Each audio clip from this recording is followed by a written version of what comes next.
someone that easily like so much lost in the sense of the spirit. So it's nothing like marrying your person. Children will humble you. I'm not. I used something when he was coming back from work. He promised and then he couldn't.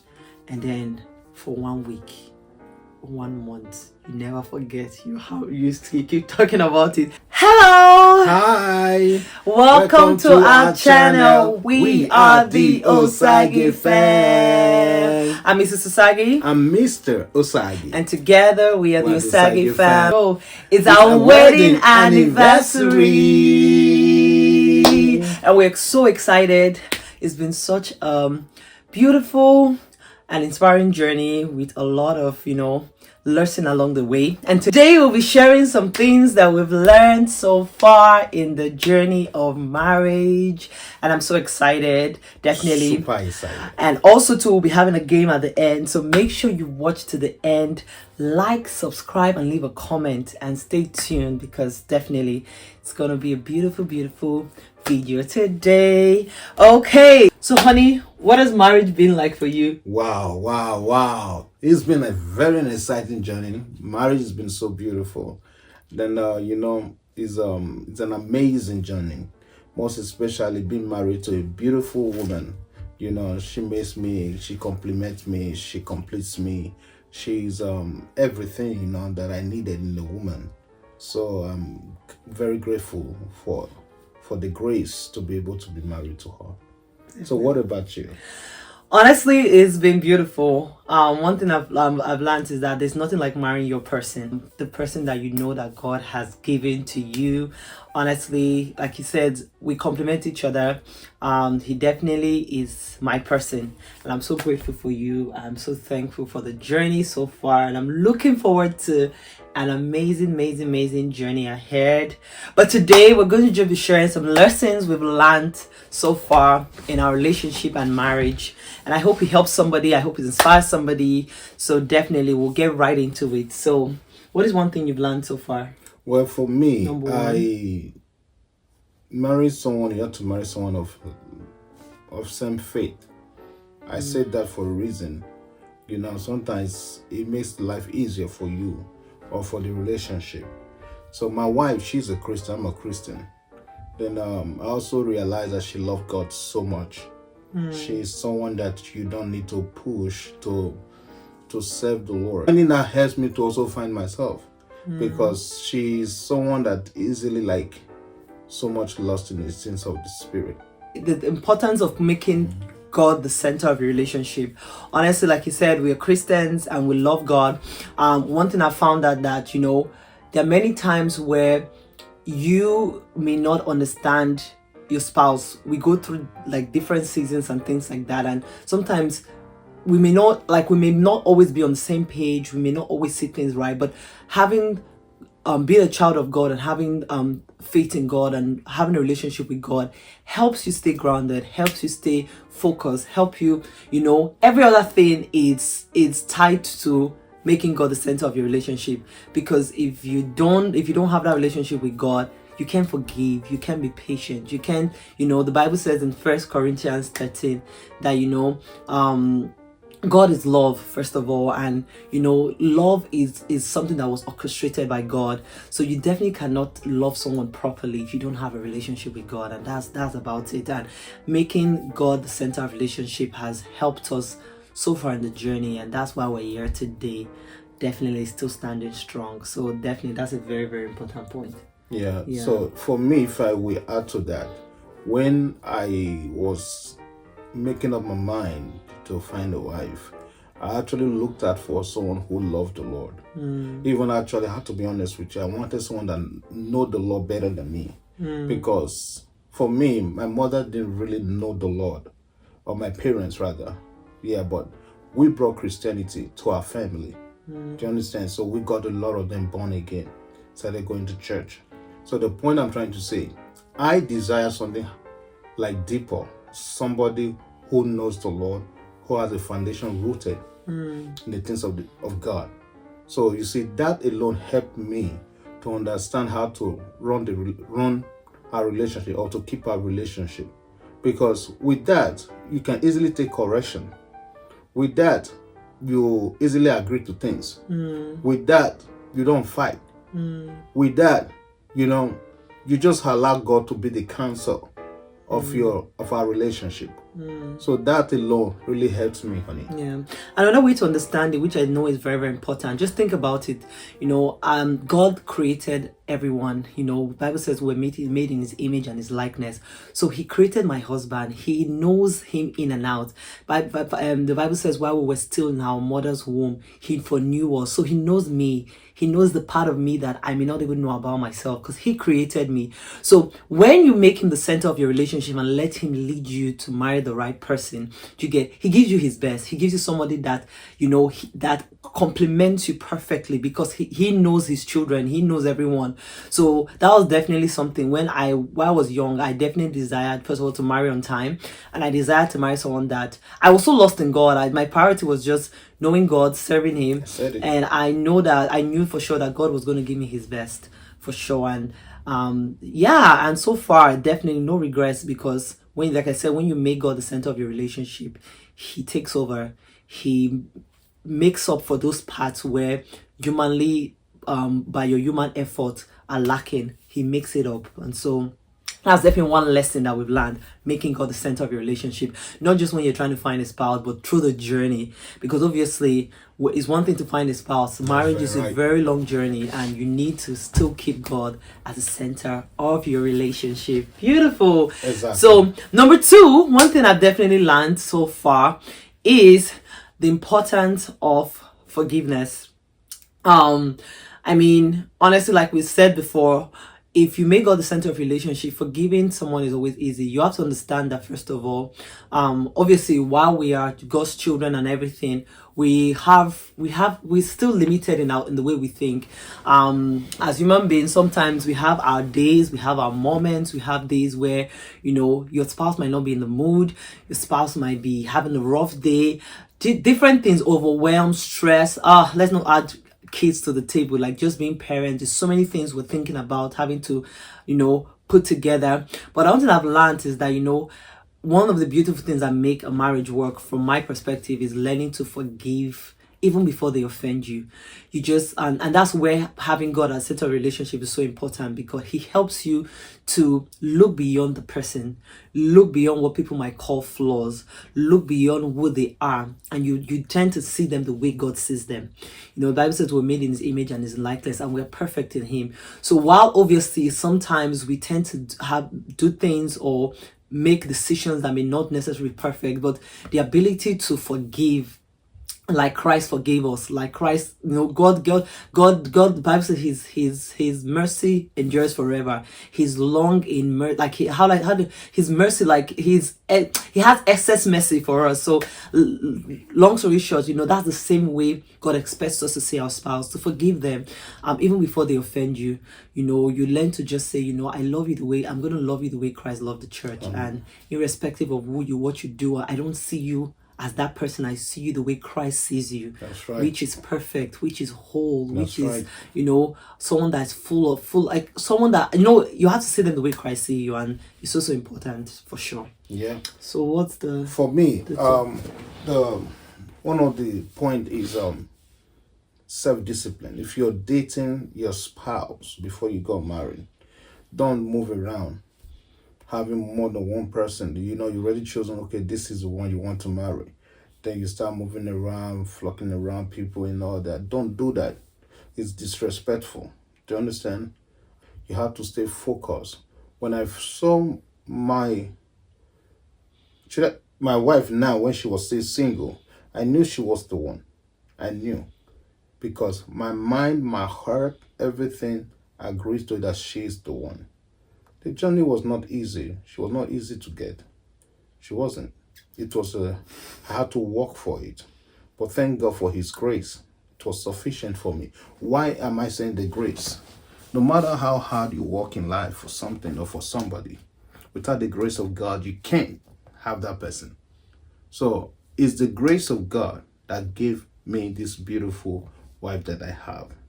When I say beautiful, I'm not just talking about appearance. I'm talking about the inward in and out. So I usually counsel people or tell people, when you're looking for a wife, don't just make it everything about physical. What about inside? Because the inside is more important than the outside. You know why? The outside is temporal. The inside is permanent. So the things that we do see, they are what? The things we don't see, they are permanent. And the things we do see, they are temporal. Meaning the physical, the body you see, the structural body you see, they are temporal. But the things inside is what really matters. You know, so the thing is, be self-disciplined And focus and on the right thing. assure the person, focus on the person, don't get distracted. Okay? Thank you. Definitely. So yeah, like what with that point for sure, like it's the importance of just focusing on the right things. You know, some people, they really don't know what they look for. They are so caught up, like my husband said, like with the outward appearance, or they see a person, they just look at only the outward appearance. But you know, we age after a long time. I know when he first met me, I was obviously I'm more beautiful and all, but I definitely was a lot more younger, a lot more slimmer. Like just I was definitely different than how I look right now. But if he was only focused on outward appearance, then after having kids and after changing, he would definitely find me less attractive. It was all about the outward appearance. But like you said, focusing on what's really important. Who is the person on the inside? What are their thoughts? What are their values? How do they think? How do they see themselves? You know, those are the things that really, really are the core of what makes a person with the hand. Those are the things that will sustain and matter in your marriage journey. The fourth thing that we've learned in our relationship so far, my husband would definitely agree to it, is patience. Honestly, one thing I've learned, and someone said it and I totally agree, is that when you get married to somebody, if there was something that you were not okay, for example, if you had an issue with, let's say, anger issue, for example, you get angry easily, or you're easily like provoked. When you marry somebody, that character or whatever becomes amplified, because that person is one person that would definitely push the buttons, that would definitely be positioned and be in the best position to, you know, trigger you in that way. If you're somebody that is definitely like you take your time, or you're just not punctual to places, and then you get married, you know, it becomes highlighted. So the point I'm trying to say is that patience is so important. You have to be patient with your spouse. You have to be patient with yourself in getting to know your spouse. You have to be patient. Patience is so important. For one, marriage is such a long journey that it's patience that sustain you. Sometimes people throw away what is so good because they don't see lack the of results patience. in the moment. You know, you marry somebody and you had your ideology of who that person is and what that person is all about. Oh, she's a great, I just want a wife, that your expectations. And then the first year of marriage, those expectations are not being met, and you're just like, this was not the plan I had, and I'm done. And then we see a lot of divorces happening. But especially when you have a Christ-centered marriage and relationship, patience is a virtue that you have to have. You know, think about how patient God is with us. So many times we're not up to par. So many times we slack behind. So many times we don't give him the attention he requires of us. But he's so patient. He's so loving. He keeps being there for us, drawing us back even when we miss our way. So the same way Christ expects us to extend that patience to our loved one. Very, very important. Do you want to add anything on patience? Well, for me, thank you so much. The thing is, when you're patient with someone, is a proof of love. Love is patience. You know what I'm saying? Definitely. Like, if you're not patient at all, somebody does something that you don't like, every time you're like, no, I can't take this no more, I can't take this no more. You don't truly love the person. I'm not saying that the person should keep doing what is wrong over and over again just to test you whether you're patient. That's not the point. But the point I'm saying that the person who is being, like, say for my spouse, if she does something that I don't like, I can correct her. I'm patient. I'll correct her. Then correct her again. But I know she doesn't make mistake like that, like, oh, she keep repeating it. No. She correct herself, because that's why I said when you're a Christian, it helps a lot. Very important. So patient is very important.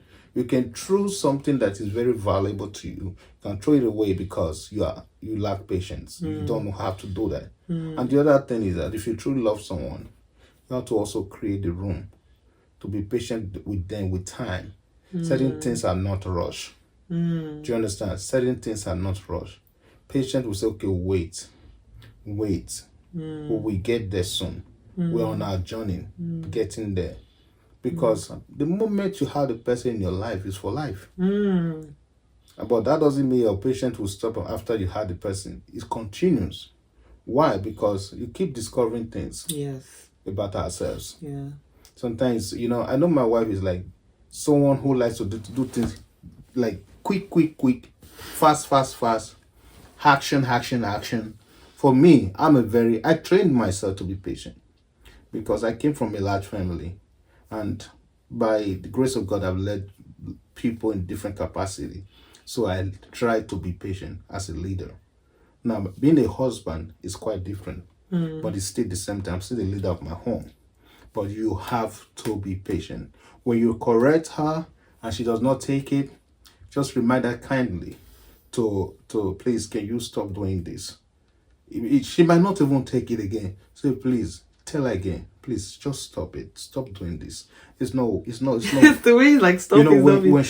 When you tell like that, it's going to happen. Because number one, she has the Spirit of God in her. So that's the one that corrects her. So don't always bash on people because they are not taking your correction. They will definitely take your correction. So patience is a virtue. Yeah. Someone said, and I think to add to that, thank you, honey, for sharing. Someone said, like, marriage is like a gift. You keep unwrapping it. Like as you go through the journey, there are many things that I'm learning about my husband right now that obviously I probably didn't pay attention to like 3 years ago, 4 years ago. There's always a new layer of him I'm unfolding, and you have to understand, like, no matter the age you get married, even if you get married in your 20s, in your 30s, 20 years from now, your likes may change. Your husband may definitely like no beards, and then all of a sudden he comes and says he wants to grow a long beard, and you're like, when I met you didn't have a beard. What's up with that? I remember one time that my husband was like, he was so into beard, like, honestly, when he started the whole beard journey, there was a time that I was just like, where is this coming from? I was like, I don't necessarily like this whole beard situation. But I found out that the Holy Spirit helped me understand that it was a journey and it was just what it is. And then you learn to be patient and just understand that, it's what they want for this season. And that's fine. You learn not to like sweat the small stuff. Anyway, so yeah, patience is also important. Do you know there's something, marriage is like, there's a dynamism to marriage. You know what I'm saying? Changes. You meet your wife, you're just two. 1 + 1 is 1, rather 1. Then you had 1 child. Family of, you know what I mean? From there, 2, 3. This same woman, don't think she'll be the same woman when she had no child. There's a change. Sometimes she has so much, when I say pressure, like cooking, or I've gone to work, she's by herself with the kids alone. You have to be patient to understand that this thing, without patience, you can't keep what God has blessed you with. So you need to be patient to understand your family, even with your kids. It does not just apply to your spouse alone. With our kids, I'm always patient. When I know my wife like gigi sometimes, but I tell her, calm down, calm down. Now, I'll give you an example. Our daughter, broke a cover of pot twice. My expensive pot, by the way. Twice. The first day she did it, I think she was surprised that, Daddy didn't even say anything. Because I broke one. How did it happen? I was watching Blaze, I just kept it, the thing just went boom, just shattered. Then I now realized, like, so, and nobody disciplined me for breaking my own cover pot. Now, one day, my daughter broke the big one, the cover. I didn't even say anything. I said, don't worry about it, I'll clean it up. I came and I swept the place twice. Then I was coming from work the other day. My wife just told me, my daughter brought another cover of pot. You see, patience is something. I didn't even know, what am I trying to say? If I'm not patient, I'll be mad at her. I'll be yelling and all that. But I don't do that because I know, I know, I understand mistakes happen. But the one thing that will advise nobody not to, don't be consistent in your mistakes. Learn and repent. Thank you. Definitely. So I don't know if it was 4 or 5, but the fifth thing that I've learned so far in marriage is just learning not to sweat the small stuff. You know, don't sweat the small stuff. Sometimes we focus on, like you said, on the lesser and ignore the greater. What do I mean by that? So for example, like we're talking about breaking a plate, for example, you know, sometimes a simple thing like a plate can become such a big issue. You know, he broke a plate once, he broke it secondly, and then you just hold a grudge, or you just be like, oh my God, you just people. Sometimes women, we tend to overthink things too, and we tend to just read meaning to things. If you're not careful, the small thing can become such a big thing in marriage. And so it's so important for you not to sweat the small stuff. Like I said, that's where forgiveness comes in. That's where patience comes in. Understanding that, you know, the person made a mistake, but they're not a mistake, obviously. It's the same thing with a child. When you start raising children, you begin to understand that, you know, they may not be acting right now, but it doesn't change the fact that they're a gift from God. They're a blessing. They're a package and a bundle of perfection and beauty. So it's the same thing with your spouse, you know. Don't sweat the small stuff. Oh, he said he was going to buy you something when he was coming back from work. He promised, and then he couldn't. And then for 1 week, 1 month, you never forget. You keep talking about it and hammering it, and sometimes it's tough. Sometimes obviously the small things matter. In adding to that too, don't sweat the small stuff, but don't also ignore the small stuff, because those small stuff are what becomes big stuff, honey. So pay attention to your spouse, pay attention to what they need and all, but don't sweat the small stuff. That's where forgiveness comes in. Understand that they go through their own challenges, they go through stress. As human beings, we are multi-dimensional. We're not one person, like he said at the and earlier, like we have different personality, different things going through our mind at different times. And so sometimes, you know, he might be going through some stress that I may be focused on, oh my God, dinner, the kids, being overwhelmed. He comes from work and he's stressed about work, and then he does something and I feel like, oh my God, you don't understand what I'm saying. The kids have been stressing me all day and everything. And then he himself is thinking about work and he's thinking about so many other things that are going on. And because I'm so focused on myself and what I'm going through, I just feel like, oh my God, you don't care. And then it can become such a big deal and turn into a big argument or whatever. So it's so important to not sweat the small stuff in everything. One thing I'm learning, and of course is a journey, is to take a deep breath and tell myself, you know what? Like, this too shall pass. Whatever is going on right now, it's just now. You know, is this a big thing or is it a small thing? Obviously, there are bigger things you have to go through in marriage and bigger decisions you have to make. But when it comes to the small stuff, don't sweat it. Learn to forgive very quickly. Very important. So, you see, she talked about forgiveness. If you can't forgive, you can't be married. Because the moment you get married, when you get home the first day, you cannot forgive. The marriage will be over one night. Because forgiveness has to come before marriage. I'm not saying it comes in marriage. It comes before marriage. Both of you must find a way to learn how to forgive each other. Small things can be forgiven. Big things can be forgiven. Forgiveness is the nature of Christ. Don't keep grudges. Don't say, this woman, I'm not going to talk to you for the next 1 week. I'm going to show to you that I'm not happy with you. I will not eat your food. I will not pick your calls every time. Just test me. I'll test you back. Or maybe you used to buy her things on your way from work and you stop buying them because you feel like she's not worthy. Don't do that. I say, tell your neighbor, don't do that. Don't do that. See, when she does something wrong, that's the one when you should show love to her, to tell her that it's not because I don't love you, but this thing you did, don't do it again. I've forgiven you. That's when the message gets to the person. But not that the person did something, then you yourself, you are like, oh, I can never forgive. I will reduce the way I talk to her. My affection, you want to starve your husband of affection, and then it be the lady now in turn, or the man now in turn, like, so that's how we're doing it now. And then he's like, okay, you've done your own part. First to do, first to do, I'll do my own too. And then before you know, it becomes such a big deal. You don't want to do that. And a molehill becomes a mountain. And Exactly. yeah. You don't want to do that. So forgive. There was something I heard from somebody.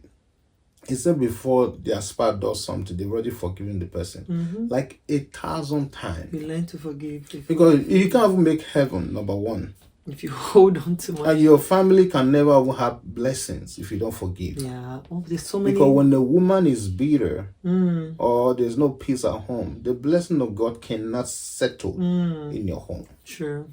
So forgive and forget. Some people do forgive. They'll say, I will never forget. The moment you do something else again, we'll start bringing them out. At so time and so date, you did this and I forgave you.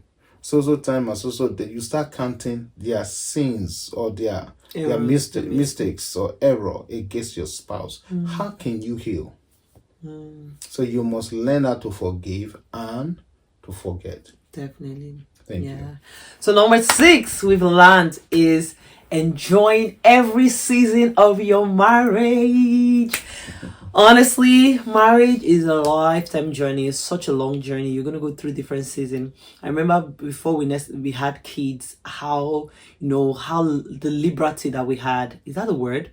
The freedom we had to just say, okay, let's travel, let's do this, let's make plans. Obviously, then you have the first child and things change. Go through a season of changing. Even for us, we share a journey with what we have. We've even like lived long distance before, so that's another video for another day. But through different seasons, which we've gone through, so many seasons we've gone through. It's important to enjoy the season, understand what is important in every season, which is both of you. Even when you have kids, you will learn very quickly that your happiness and your ability to remain, enjoy each other, spills off to the kids and the atmosphere in the home. When mom is stressed, when daddy is not available, when daddy is always busy, doesn't have time, the kids can feel it, they can sense it. It's obvious. So the importance of enjoying every season. If you're in the season where we've gone through the season of being pregnant, having a baby, having toddlers, whatever the season it is, enjoy it, find a balance. Obviously, we're in a time where we have a baby that's almost 7 months old.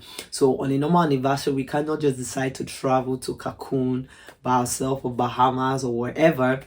But in this season, we're enjoying ourselves. It could be a little thing like just making breakfast and sitting down and chatting, watching a movie. It can be simple things like, if you can't go to Bahamas, you can go to a restaurant and have breakfast or dinner. Exactly. Yeah, you can buy your favorite cake, your favorite snacks. You can just play. We dance a lot in the house. We have fun in the house. Enjoy the season. Enjoy every season.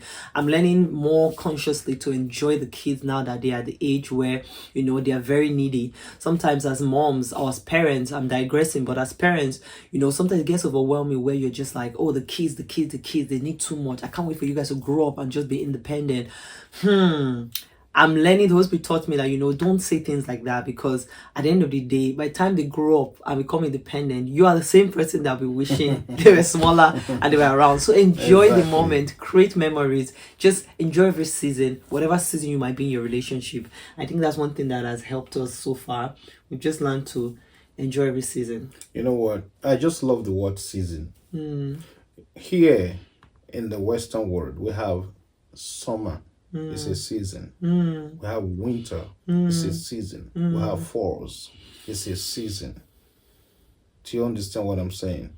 Now, when she say enjoy every season, she's trying to tell us, adjust to every season. When it's winter time, you wear winter clothes. Definitely. Do you understand? You cannot go and wear just a t-shirt. When it's summer, just wear a t-shirt. So how do you adjust? Through understanding, through God's word. I'm honestly speaking to you, through God's word, and also studying your spouse. Sometimes if you don't know your spouse, it's a big problem. Yeah. So it's little things you could have corrected. You can't correct them because you don't know. And you have to study. How do you study? This is my spouse. He doesn't like to talk too much. There are little things that he doesn't like the house to be everywhere. Things are everywhere in the house. He like keeping things tidy. So those kind of things. And maybe he likes to go to bed on time. So many things. But in that process, you adjust. If you like going to bed on by 6 p.m., you can say, okay, let's try and make our bedtime 8 p.m. Do you understand? So maybe you're not you like to watch movie a lot. My wife likes movies a lot. But for me, as a man, it's so much you think about. But I'm grateful for my beautiful wife because she has learned to adjust to every season. She's very hardworking. Then there was a time she used to do 2 jobs with the family. Oh my God. Every time I look into that, sometimes I think I'm not even doing enough. But I'm grateful for that. Yeah. Thank you. Definitely. So that was a season too, yeah, so definitely it was a season. We've gone through so many seasons. Of course, with time we'll share a lot of Season those of getting seasons. a house. Season of getting a house, even with the process of, having 3 kids, doing long distance relationship. So many things. But definitely he said the next point, which was studying your spouse. You have to study your spouse. Marriage, for lack of better words, marriage is like a book. It has different chapters, like I said, different season. And the more you study and get to know that person, the easier it will be. You have to be very, very, very intentional in marriage, which is going together with the study. You have to be intentional about, making it work. Marriage will not just work if you just say whatever. You have to put in the work. It is work. It is a school. Someone says it's a school of marriage. It's a lot of work. You have to be very intentional. It's a lot. It will cost you time. It will cost you energy. It will cost you dying to yourself. Beautiful. It is beautiful. Definitely, like it will. You have to be intentional, and the reward for being intentional, when you see the reward in having a peaceful, wholesome, beautiful relationship. So intentionality is very important. Study your spouse. Know what they like, what they don't like. I can tell you that my spouse has changed in the past almost 10 years. A lot has changed. In the fact that what he used to like, he doesn't like now. Like, he has gone through seasons, and you learn to just adjust and readjust. My husband, one area I can think about is the fact that my husband doesn't like pepper. I mean, he claims he doesn't like pepper. Honestly, I didn't even notice it. Spice. It's like pepper, spicy food. I didn't even notice it at the beginning because I felt like but then every time, oh my God, the spice is too much. The spice is too. I'm just like, and I love I'm not even extra with the spice. When I'm saying I do, like, to me, the bare minimum. Even the bare minimum is even bare minimum. So, and because of who he is now, the kids now are now gearing towards him that they don't like spice too. So I'm all alone in the trying to eat spice. But the point I'm trying to say is that, study your spouse, it could become such a big deal because at the beginning I was just like, oh my God. My husband is also someone that, he doesn't pressure. He calls it pressure. I call it, planning ahead, being intentional, getting things done. But for him, it's very different because he doesn't like pressure. He likes to do things at a certain pace and all. And initially, it was just a big deal for me. I'm like, why are you dragging your feet? Let's get this thing done. But with time, I've learned to understand that that's who he is. I've learned to, embrace him for who he is. And it definitely is part of like learning about your spouse and being intentional. Then also to being intentional, like, don't ignore important things. Birthdays, anniversary, what's important to your spouse? What do they enjoy? If your wife likes a particular type of cake, or your husband likes to play tennis, learn to play tennis because you love them. Be intentional, go the extra mile, even if sometimes it's not always convenient. Obviously, there's a lot about that, even when it comes to the other room. There's just so much in being intentional, but intentionality is so important in marriage. The same way as a parent, if for those that are parents, raising children, you have to be intentional. Same way with your relationship and your marriage, intentionality is so important. Be intentional, about loving them and showing them how much you love them every day. Yeah. Do you want to add anything to that? For that, she said, study your spouse. There's a scripture that says, study to show thyself approved unto God, a workman that needed not to be ashamed. You see, if you don't study your spouse, this is not unto God. I'm trying to use the scripture to, if you don't study your spouse, you might end up in shame. Why? Because lack of studies can lead to you clashing with your spouse because you lack understanding of who your spouse is, how to relate, how to communicate, how to be in his business, how not to be in his business, how to give him his space, how to, you know what I mean? But when you study that, you understand. And through understanding, a house is built. And by wisdom, it's established. No, by wisdom, a house is built, right? By understanding, is established. You see, understanding is very important. You cannot study without understanding. You study to understand. Do you get that? So that's what I do. That's what I do. Like, she played tennis with me. She knows I like tennis. I like tennis. I like other sports. Sometimes I don't have too much time for all that. But she usually create time for me, for us to go play tennis. And now she's good at it. And I'm so proud of I'm getting I'm so better. proud of her. Yeah. And I love to travel. My husband, I don't know if he's necessarily a travel fan, but he has learned to enjoy it Yes. and be Yes. intentional about doing it for sure. So many other things as well too, like, but it's definitely very important. Obviously, which brings us to the next point, maintaining your friendship. Wow. Very important. Friendship Maintaining your friendship. is so important, especially by the time kids come into the picture. Honestly, if you see marriage as such an obligation and a responsibility, and you don't establish that friendship with your spouse, it was so much harder when you have kids and when the family expands. Friendship is so Exactly. important. I think it's best to say you're first friends before you are even lovers, because thinking about the quality of what a friend is. A friend, of course, listens. There's a confidence. A friend, yeah, they listen, they're patient, they seek out for your good, But Jesus even said there's a friend that's still closer than a brother. Friendship is even God understood the importance of friendship. Someone that will be there through thick or thin. There are some times that, because family may not necessarily get you, but your friend might be there. We've had situation where people were like, oh, when they were even in that dire need, it wasn't even family that helped, it was friends or people that they least expected from, that are not blood. So people say, anyway, blood is thicker than water. But what I'm trying to say is that have a good friendship. It will sustain the relationship through the seasons. Do what friends do: play, laugh, have fun, gist, spend time together. Watch movie together too. Exactly. Just do what friends. Think yourself as friends. What will you do with you on that friendship? Because I don't know if it's my mom or someone that said, after you get to a certain level in marriage, even the romantic sexual stuff are not even gonna be all that. It's the friendship that keeps you going. It's the friendship that sustains it at a certain point.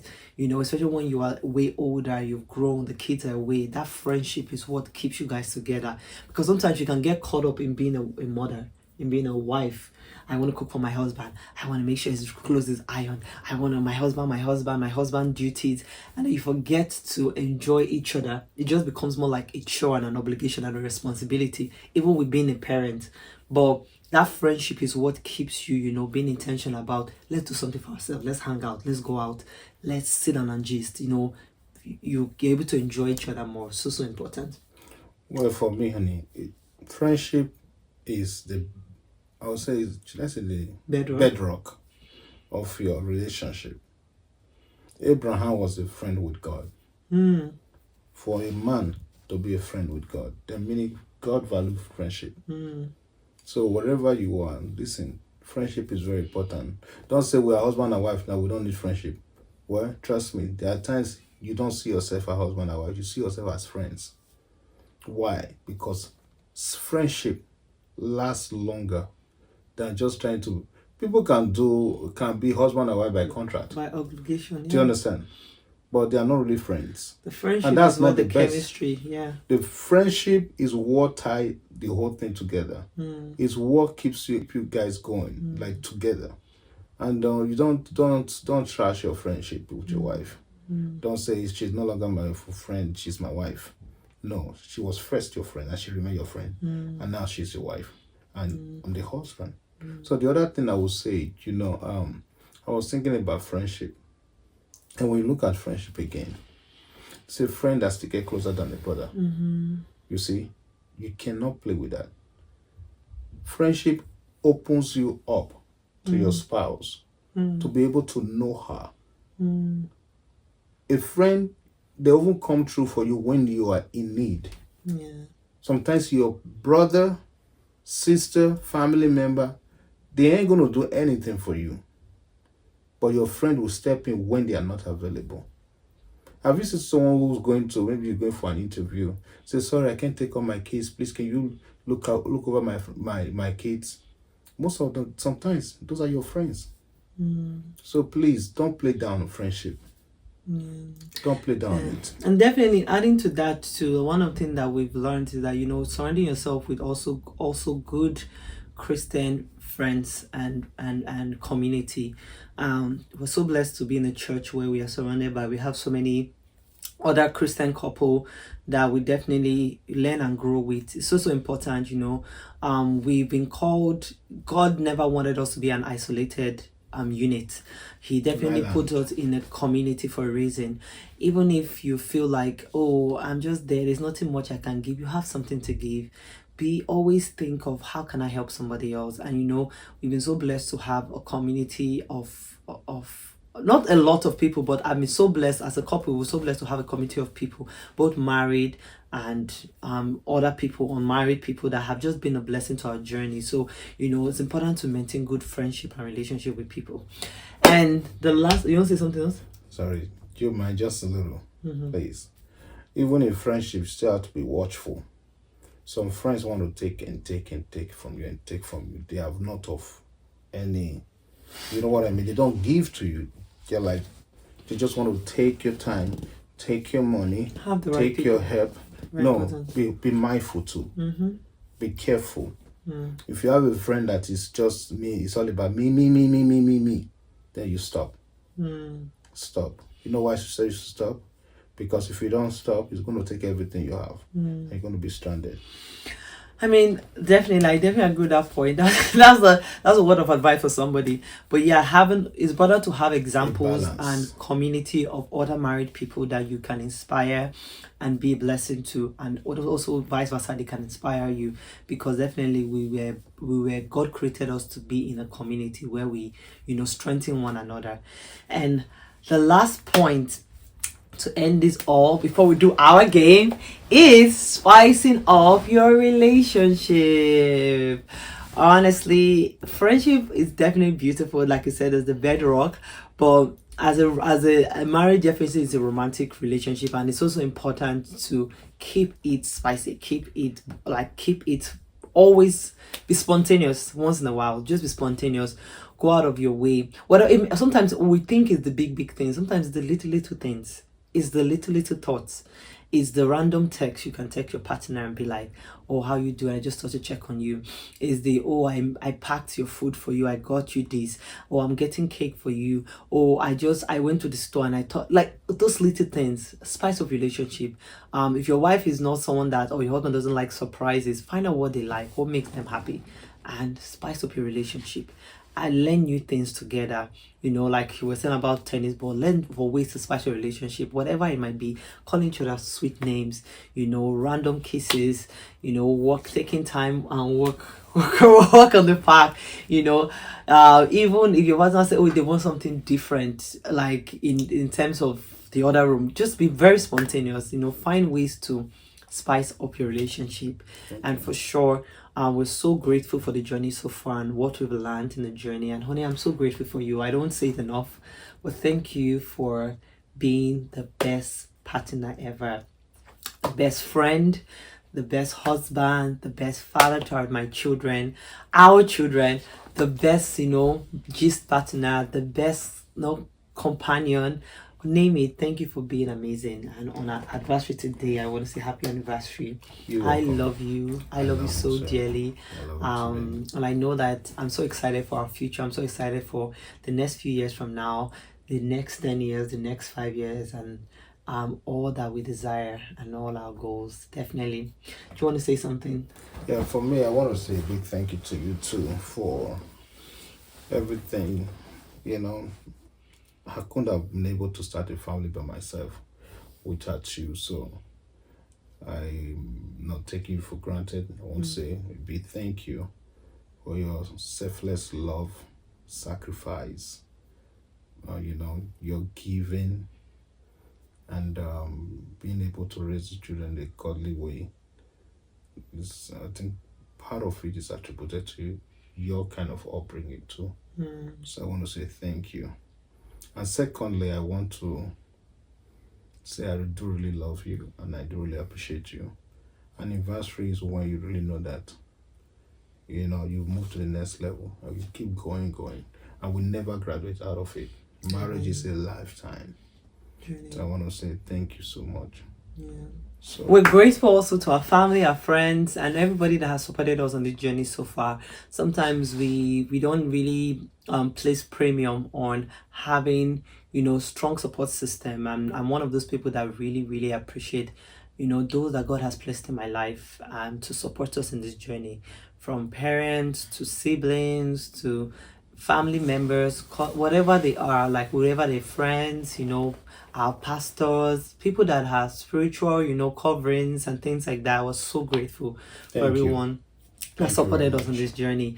So, on that note, we are going to play the game. I have some questions for you. Are you ready? I'm ready. Okay, I think we're going to. So, number one, what would be your dream vacation? I think that's more like me.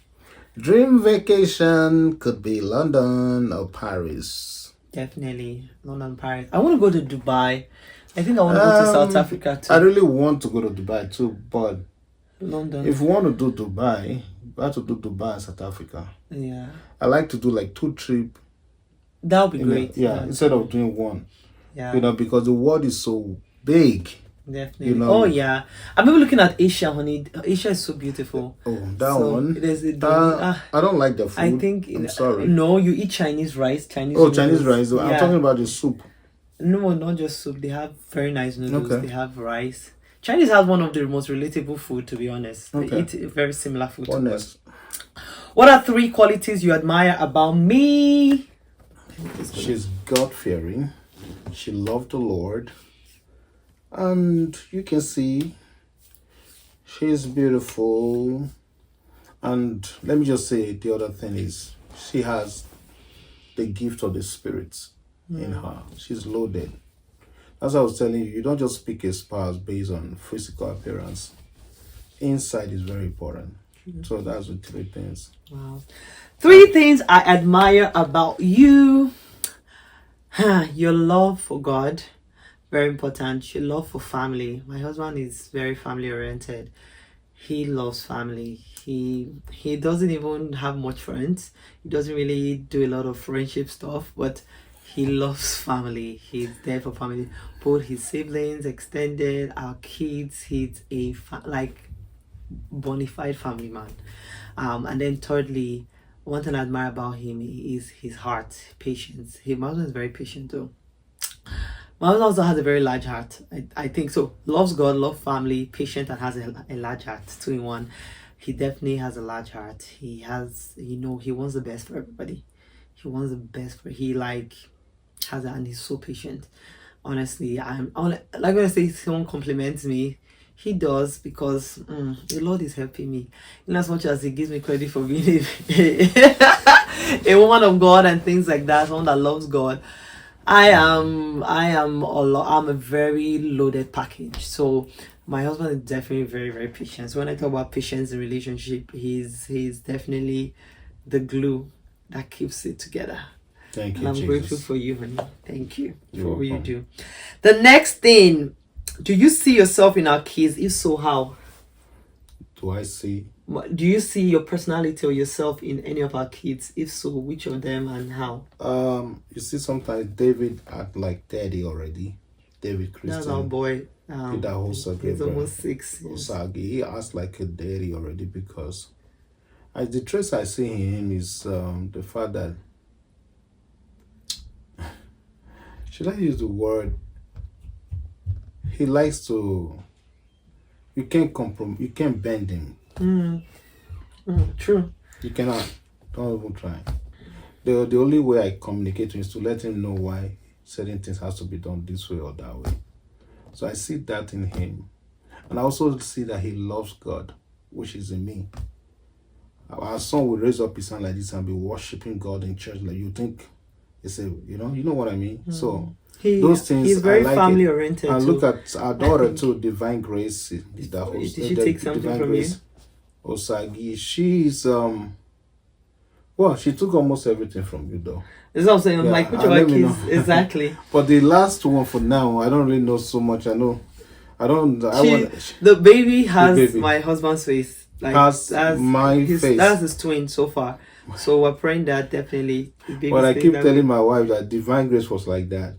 So You keep with thinking time, the when baby's when gonna they change. I yeah, don't with think time so. they grow and they change. Children do change, honey. But But the thing I is, think Davina is your twin. Davina just be grateful is and be so happy. she's so yummy. She's lovely. She's a lovely daughter. Then what was the question again? I want to. The question you already answered it. I'm like, do you see yourself in any of your? So my daughter Divine Grace definitely is like me when it comes to arts and craft, like just anything, singing, dancing, the arts. That was me. She's a people person. She loves people. I love people. She has a lot of friends. She makes friends everywhere. I'm like that too. There's also the emotional part where we do just be catching feelings every now and then, like we are just very soft and endearing. She's like me too. David though, I think David, one thing he got from me is that he likes to sleep like me. I love sleep, honestly, and I think David David will sleep. David You took be that like, from me. what's happening? David took that from me. I think we don't play with sleep. We do. This morning, I told my wife, I said, man, the way this boy sleeps, I feel like if I could sleep like David, I would be very happy. I don't. The guy will sleep in his room for like over 8 hours or 7 hours. We'll come to our bedroom and continue. And you see, we'll sleep more, maybe 2 hours more. Honestly, I don't play with sleep. Yeah, that's beautiful. I love sleep. Sleep is so important. Honestly, I've not been getting as much sleep even with the baby, but that word "sleep when the baby sleeps," I don't play with it right now. I sleep when the baby sleeps. So sleep is very important. So that's something I think David got from me. And then Davina, we'll see with time, but she looks like daddy. So yeah, you. And I think the last question: what do you like best about our relationship? Oh no, not the last question. We have two more. So, what do you like best about our relationship? When you look at our relationship, Our relationship, like the foundation is Christ, number one. definitely. Secondly, like I already said it in the video, you love God. That's what I wanted. No, I don't even know if it's just me, but what do you like about our relationship? Our relationship for us, we're Christians. That's number one. Mm-hmm. Because I don't know how my relationship would have been if I was never a Christian or my wife's not a Christian. Do you understand? I don't know. I feel like maybe so many things would have gone wrong. But just being a Christian is something that I love About our relationship. about our That we love relationship. God. Yeah. And secondly, it also gives you room to raise your children in a Christian manner, in a Christian way, which I also love. And secondly, thirdly, I like the fact that my wife, I'm not introvert, but my wife like going out, like let's go out, plan trip and all that. She balances me there. Yeah. I don't have to worry. I don't have to think about it. She just come up with a plan and that's it. Do you understand? And the other thing I like again is the fact that she feed me well. She feed me well because and I think that is important for every man. She feed me well. I don't have to think what am I going to eat. Sometimes I know she will ask me, oh, I don't know what to do. Or okay, I don't. She'll be like, oh, I don't know what I want to prepare for you. Sometimes she want to know what I want to eat. But I don't even dive into that. Most of the time, she figure it out.